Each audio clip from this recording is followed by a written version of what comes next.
Well guys, video का title और thumbnail देखकर आप समझ ही गए होंगे कि आज के इस वीडियो में हम किस टॉपिक पे बात करने वाले हैं। जी हाँ गाइज, अगर आप अपने लिए एसी खरीदने की सोच रहे हैं बट कंफ्यूज्ड हैं कि कौन सा एसी लूँ, कौन सा नहीं, कौन सा सही है, कौन सा नहीं, तो इस कंफ्यूजन को दूर करने के लिए मैं आपको एसी से जुड़ी कुछ ऐसी इन्फॉर्मेशन देने वाला हूँ जिससे आप अपनी रिक्वायरमेंट के अकॉर्डिंग पता लगा पाएंगे कि कौन सा एसी लेना ठीक रहेगा। क्योंकि अक्सर जब हम कोई महंगी चीज़ खरीदते हैं तो इस बात को लेकर के हमारे अंदर बहुत कन्फ्यूजन होता है कि कौन सा ब्रांड का लें, कौन सा लें, मतलब अलग अलग तरीके के फीचर्स भी आते हैं, तो इस चीज़ को लेकर के भी हमारे अंदर बहुत सारा कन्फ्यूजन रहता है। सेम ऐसा ही कुछ मेरे साथ भी था, क्योंकि रिसेंटली मैंने भी एक एसी बाय किया है, एलजी का डुअल इन्वर्टर 5 स्टार जिसकी कैपेसिटी 1.5 टन है।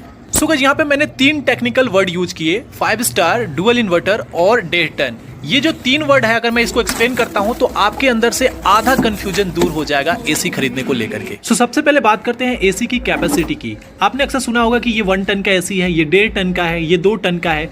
तो ये डिसाइड होता है हमारे रूम के साइज के अकॉर्डिंग। जैसे कि अगर आपके रूम का साइज 110 स्क्वायर फीट से लेकर के 150 स्क्वायर फीट तक का है तो वहां पे आपको 1 टन के एसी की जरूरत पड़ेगी। वहीं अगर आपके रूम का साइज 150 से 200 स्क्वायर फीट तक है तो वहां पे आपको 1.5 टन की एसी की जरूरत पड़ेगी, और 200 से ज्यादा है तो 2 टन या फिर उससे ज्यादा कैपेसिटी वाले एसी की जरूरत पड़ेगी। रूम साइज के अलावा एसी की कैपेसिटी एक और चीज पे डिपेंड करता है कि आपके रूम का लोकेशन कहाँ है। अगर आपका रूम टॉप फ्लोर पे है, जहां चारों तरफ से आपके रूम पे सनलाइट आ रहा है, रूफ पे आ रहा है या फिर वॉल पे आ रहा है, सारे सर्फेसेस एक्सपोज टू सनलाइट है, तो ऐसे में टेम्परेचर हाई होने की वजह से वहां पे ज्यादा कैपेसिटी वाले एसी की जरूरत पड़ती है। सो गाइस, अब बात करते हैं डुअल इन्वर्टर की। सो गाइस, आजकल 2 तरह के एसी आ रहे हैं, नॉन इन्वर्टर एसी और inverter AC. Non inverter AC की टेक्नोलॉजी पुरानी हो गई और ये थोड़ा सस्ता आता है। वहीं जो इन्वर्टर एसी होता है वो आजकल लेटेस्ट टेक्नोलॉजी के साथ आ रहा है जो कि थोड़ा कॉस्टली है। सो गाइस, जब जानते हैं इन दोनों में डिफरेंस क्या है।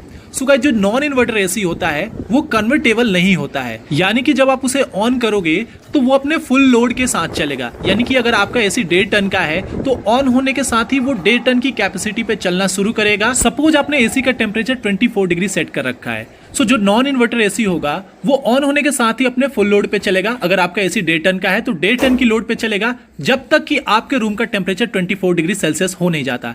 जैसे ही आपके रूम का टेम्परेचर 24 डिग्री सेल्सियस होगा, उस एसी का कंप्रेसर बंद हो जाएगा, ऑटो कट मोड में चला जाएगा, यानी कि टेम्परेचर 24 डिग्री पहुंचने के साथ ही उसका कंप्रेसर काम करना बंद कर देगा, और जैसे ही फिर टेम्परेचर राइज होगा वो ऑन होगा। यानी कि नॉन इन्वर्टर एसी में उसका कंप्रेसर जो होगा बार बार ऑन ऑफ होता रहेगा। डिजायरेबल टेम्परेचर पाने के बाद से ऑफ हो जाएगा, फिर जैसे ही बढ़ेगा ऑन हो जाएगा। ऐसे में क्या होगा कि बार बार ऑन ऑफ होने की वजह से इलेक्ट्रिसिटी कंजम्पशन बढ़ जाता है और आपके कंप्रेसर के लाइफ स्पेन पे भी बहुत असर पड़ता है, यानी कि उसकी लाइफ कम हो जाती है। वहीं अगर बात करें हम इन्वर्टर एसी की, तो इन्वर्टर एसी कन्वर्टेबल होते हैं, यानी कि जब आप एसी ऑन करोगे तो उसे आप अपने अकॉर्डिंग कन्वर्ट कर सकते हो। यानी कि आपका 1.5 टन का एसी 1 टन के एसी में भी कन्वर्ट हो जाएगा, 0.8 टन के एसी में भी कन्वर्ट हो जाएगा, और ज्यादा लोड और ज्यादा टेम्परेचर अगर बढ़ गया है तो आप अपने एसी को फुल लोड पे भी चला सकते हो, यानी कि 1.5 टन से ज्यादा 1.7 1.8 टन पे भी चला सकते हो।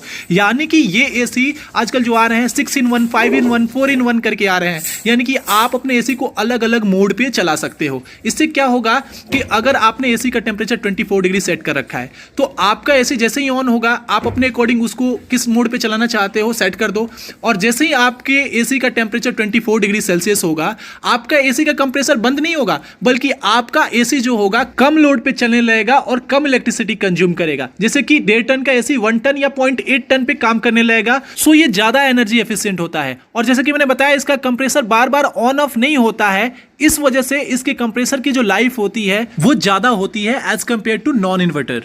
और जो डुअल इन्वर्टर होता है वो इन्वर्टर एसी का ही एडवांस वर्जन है, जिसके अंदर ट्विन कंप्रेसर होते हैं, यानी कि 2 कंप्रेसर होते हैं। अब इसका बेनिफिट ये होता है कि आपके एसी के अंदर नॉइज कम हो जाता है, इसके अलावा वाइब्रेशन को कम करता है। सो इससे आपका एसी और भी ज़्यादा एनर्जी एफिशिएंट होता है और भी ज़्यादा दिनों तक चलता है, उसके कंप्रेसर का लाइफ बढ़ जाता है। सो गाइस, जब बात करते हैं स्टार रेटिंग की, आपने अक्सर सुना होगा कि ये 1 स्टार का एसी है, ये 2 स्टार है, ये 5 स्टार है। सो स्टार बेसिकली इंडिकेट करते हैं कि कौन सा एसी कितना पावर कंज्यूम कर रहा है। अगर आपका एसी 1 स्टार है तो वो सबसे ज़्यादा पावर लेगा, वो उतना एनर्जी एफिशिएंट नहीं होता है।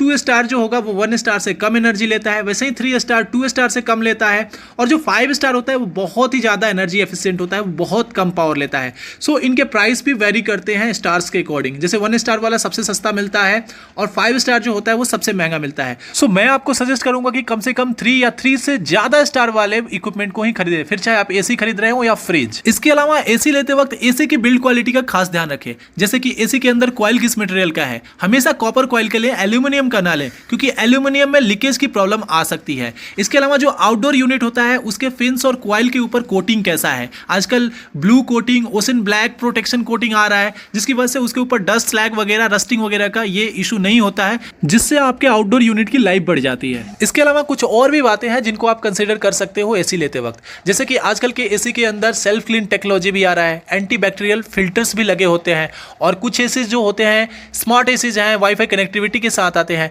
तो ये सारे फीचर्स भी आते हैं। वैसे मैंने जो एसी ले रखा है उसमें सिर्फ वाईफाई कनेक्टिविटी को छोड़ करके ये सारे फीचर्स हैं, क्योंकि मेरा एसी डुअल इन्वर्टर है, 6-in-1 कन्वर्टेबल है, जो कि सिर्फ आजकल एलजी में आ रहा है। सैमसंग वगैरह या फिर डाइकिन वगैरह में आप जाओगे तो 5-in-1 ही आता है कन्वर्टेबल में। और जैसे कि स्टार्टिंग में ही बताया, मैंने जो एसी ले रखा है वो डेटन का है, 5 स्टार है, और वारंटी की बात करें तो पीसीबी पे 5 साल का और कंप्रेसर पे 10 साल की वारंटी इस एलजी वाले एसी पे मिल जाता है। वैसे आजकल जितने भी टॉप ब्रांड आ रहे हैं जैसे कि डाइकिन, हिटाची, पैनासोनिक, वोल्टास, इन सब पे भी 5 साल का पीसीबी वारंटी और 10 साल का कंप्रेसर पे वारंटी मिल जाता है। बट अगर आप जब भी एसी लें तो इस बात का हमेशा ध्यान रखें कि 5 साल का पीसीबी पे वारंटी कम से कम हो, क्योंकि जो पीसीबी होता है वो आउटडोर यूनिट में लगा होता है, जो कि काफ़ी रफ एंड टफ इन्वायरमेंट को झेलता है। ऐसे में अगर पीसीबी पे वारंटी नहीं है तो पीसीबी के खराब होने पे आपको अच्छे खासे पैसे देने पड़ सकते हैं। सो गाइस, अब बात करते हैं मैंने जो एसी ले रखा है उसके प्राइस की। सो ये एसी मेरे को पड़ा 42,500 रुपए, यानी 42,500 का, प्लस में स्टैंड का चार्ज जो कि 800 रुपए है, और 14 से 15 रुपए इंस्टॉलेशन का charge with GST. So total cost मेरे को अप्रॉक्स 45,000 पड़ गया है इस एसी का। वैसे इस एसी का लिंक मैं डिस्क्रिप्शन बॉक्स में डाल दिया हूं, जहां से आप इसका लेटेस्ट प्राइस चेक कर सकते हैं।